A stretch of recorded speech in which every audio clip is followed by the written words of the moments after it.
On August 6th, 1945, every living thing within a mile of Ground Zero was incinerated in less than 1 second. And yet, some of those trees are still alive today. This is not a story about war. This is a story about what happens after everything is destroyed, and what the forest that grew back can teach you about the wreckage you carry inside yourself. There are moments in life that split everything into before and after. Maybe it wasn't a bomb. Maybe it was a diagnosis. A phone call at 2 a.m. A betrayal you never saw coming. A version of yourself that died in a single conversation. And afterward, you looked around at the landscape of your life, and it looked like Hiroshima. Flat, gray, silent. Everything you had built gone, and the world kept moving. People kept laughing. The sun kept rising like nothing happened. And you thought, how am I supposed to grow anything here? In this soil? After this? You're not alone in asking that question. But here's what's extraordinary. Here's what no one tells you. 30 days after the atomic bomb turned Hiroshima into ash, something pushed through the ground. A small, green stem. Fragile, defiant, impossible. And it grew. Not because conditions were right. Not because the soil was ready. Not because the radiation had cleared. It grew anyway. In Hiroshima today, there are approximately 170 trees that survived the atomic blast. The Japanese call them Hibakujumoku, the A-bomb trees. Some of them were less than a mile from the hypocenter. The heat flash reached temperatures hotter than the surface of the sun. Buildings became vapor. Steel melted. Rivers boiled. And these trees burned. They were stripped of every leaf, every branch. Blackened. Hollowed out. Some were bent nearly to the ground by the shockwave. One camphor tree, a massive, ancient being, was set on fire from the inside out. Its entire canopy was gone. Its trunk was charred into what looked like a standing corpse.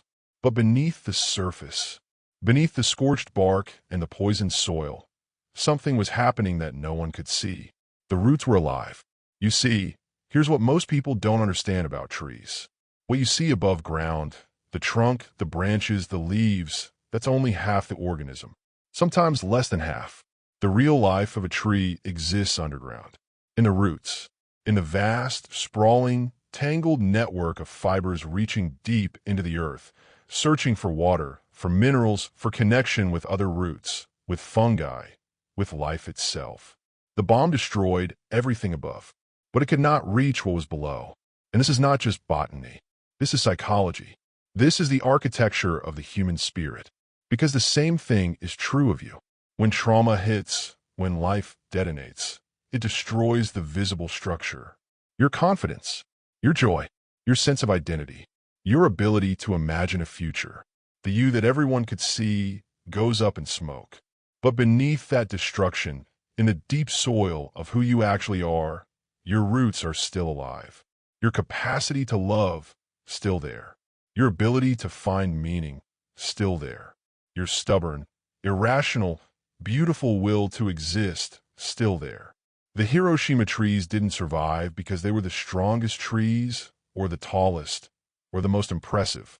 Some of them were small, ordinary, the kind of tree you'd walk past without noticing. They survived because their roots went deep enough that even the most catastrophic force on Earth couldn't reach the part of them that mattered most. Let me take you deeper into this, because what happened in Hiroshima after the bomb follows a pattern that science is only now beginning to fully understand. And it mirrors something that happens inside the human mind with stunning precision. In the weeks immediately after the blast, the landscape around Hiroshima was what ecologists call a biological desert. The soil was contaminated with radioactive isotopes, cesium-137, strontium-90. The heat had sterilized the upper layers of Earth. Microorganisms, the tiny invisible workers that make growth possible, were largely destroyed. Nothing grew, nothing moved, just silence and ash. And if you've ever experienced a devastating loss, a collapse of everything you knew, you recognize this phase. It's the numbness, the blank stare, the days that feel like walking through fog. You're not sad yet. You're not angry. You're nothing. You're the scorched earth, and you can't imagine a single green thing ever existing in your life again. Psychologists call this the freeze response. It's not weakness. It's not giving up. It's your nervous system doing exactly what the soil did. Going still, going quiet, protecting what's deep inside until it's safe to begin again. The silence is not death. The silence is preparation. About 30 days after the explosion, something happened that shocked the survivors. Red oleander flowers began to bloom in the ruins. Oleander, a plant so tough, so stubbornly alive, that it can tolerate drought, salt, poor soil, and apparently nuclear devastation. The people of Hiroshima wept when they saw those flowers. Not because they were beautiful, though they were, but because those blooms meant something that the human heart desperately needed to believe. Life had not given up on this place. The oleander became the official flower of Hiroshima. Not the cherry blossom, Japan's most famous, most poetic symbol. The oleander, the tough one, the one nobody writes poems about, the one that blooms when nothing else will. And in your life, this phase looks like this. It's the first time you laugh after grief. The first morning you wake up and don't immediately remember the thing that destroyed you. It's small. It's fragile. And part of you feels guilty for it, like you're betraying the pain by allowing something green to exist. But you're not betraying anything. You're doing what life does. You're sending up the first oleander.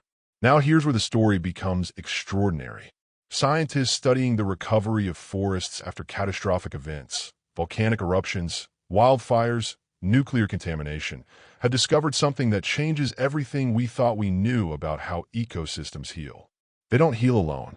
Beneath the surface of a recovering forest, there's a network so vast, so intricate, so intelligent, that scientists have started calling it the wood wide web. Mycorrhizal fungi, tiny, thread-like organisms, weave through the soil, connecting the roots of trees and plants to one another. Through this network, trees share resources. A tree with access to sunlight sends sugars to a tree trapped in shade. An older tree, sensing it's dying, dumps its remaining nutrients into the network, a final act of generosity, feeding the young trees around it. In Hiroshima, as the first plants returned, this underground network began to rebuild. The surviving trees, the Hibakujumoku, became what ecologists call mother trees. Even in their damaged, scarred, barely alive state, they started feeding the new growth around them.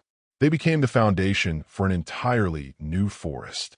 And this is the part one needs you to hear. Because when you're the scorched earth, when you're the blackened trunk with no leaves, you think recovery is something you do alone. You think you have to be strong enough on your own. You think asking for help is failure. But that's not how forests recover. And that's not how people recover. You recover through connection. Through the person who sits with you and says nothing.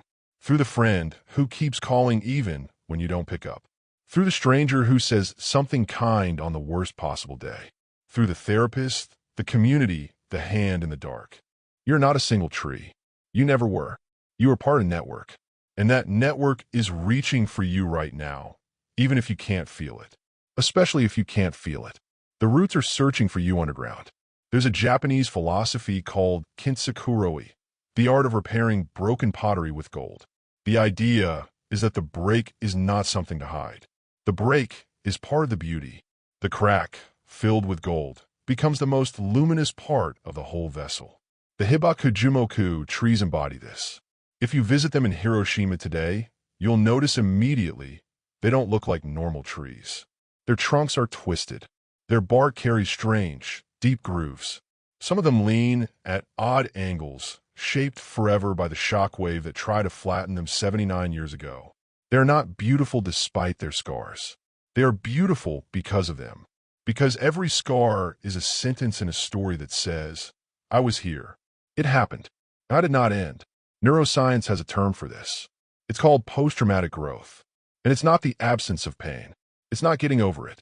It's the phenomenon where people who have endured the worst, genuine, soul-shaking devastation, sometimes emerge with a depth of wisdom, compassion, and appreciation for life that they never had before.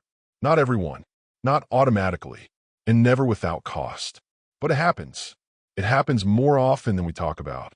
And it happens because the human mind, like the forest, doesn't just recover. It reorganizes. It builds new neural pathways around the wound. It integrates the pain into something larger, something with roots. The research of psychologists Richard Tedeschi and Lawrence Calhoun, who coined the term post-traumatic growth, shows that survivors of extreme adversity often report 5 specific changes.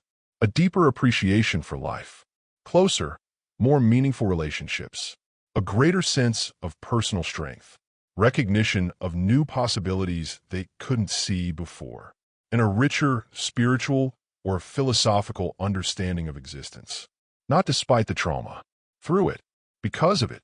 The tree doesn't grow around the wound and pretend it didn't happen. The tree grows around the wound and becomes a shape that could never have existed otherwise. A shape no blueprint could have predicted. A shape that is entirely, uniquely unrepeatable. That's you. That's your story. The wound is not the end of your shape. The wound is part of your shape. So, where does this leave us? You, me, here, now, in this moment, wherever you are, whatever you're carrying. Let me tell you something that might sound simple, but is actually the most radical act of rebellion available to a modern human being. Go outside. No, I mean it. Not as exercise. Not as content for your social media. Not as a productivity hack or a wellness trend. Go outside the way a seed goes into soil. Quietly. Without announcement. With the intention of being changed by what you find. The science is staggering, and at this point, almost inarguable. A study from Japan's Shiba University found that walking in a forest for just 15 minutes reduces cortisol, your primary stress hormone, by 16%. It lowers blood pressure. It slows your heart rate. It shifts your nervous system from sympathetic, fight or flight, to parasympathetic, rest, digest, heal. The Finns call it Metsen Paido, being covered by the forest. That feeling when you step beneath the canopy and something in your chest unlocks. Something you didn't even know was clenched. Let's go. Researchers at Stanford found that a 90-minute walk in a natural setting reduces activity in the subgenual prefrontal cortex, the part of your brain associated with repetitive, self-focused negative thinking. The rumination, the loop, the why did I say that, and what's wrong with me, and it's never going to get better spiral. The forest interrupts that loop.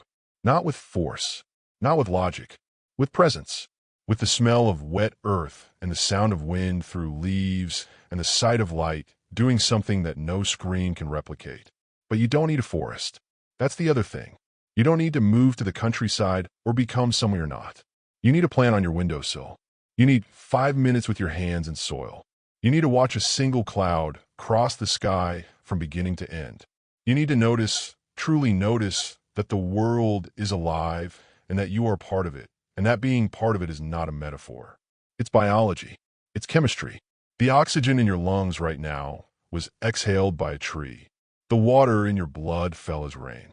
The iron in your veins was forged in the heart of a dying star and cycled through the roots of ancient plants before it ever reached you. You are not in nature. You're not visiting nature. You are nature. The wall between you and the forest is an illusion built by concrete and fluorescent light and the quiet hum of a phone that never stops asking for your attention. The Hiroshima trees didn't have a strategy.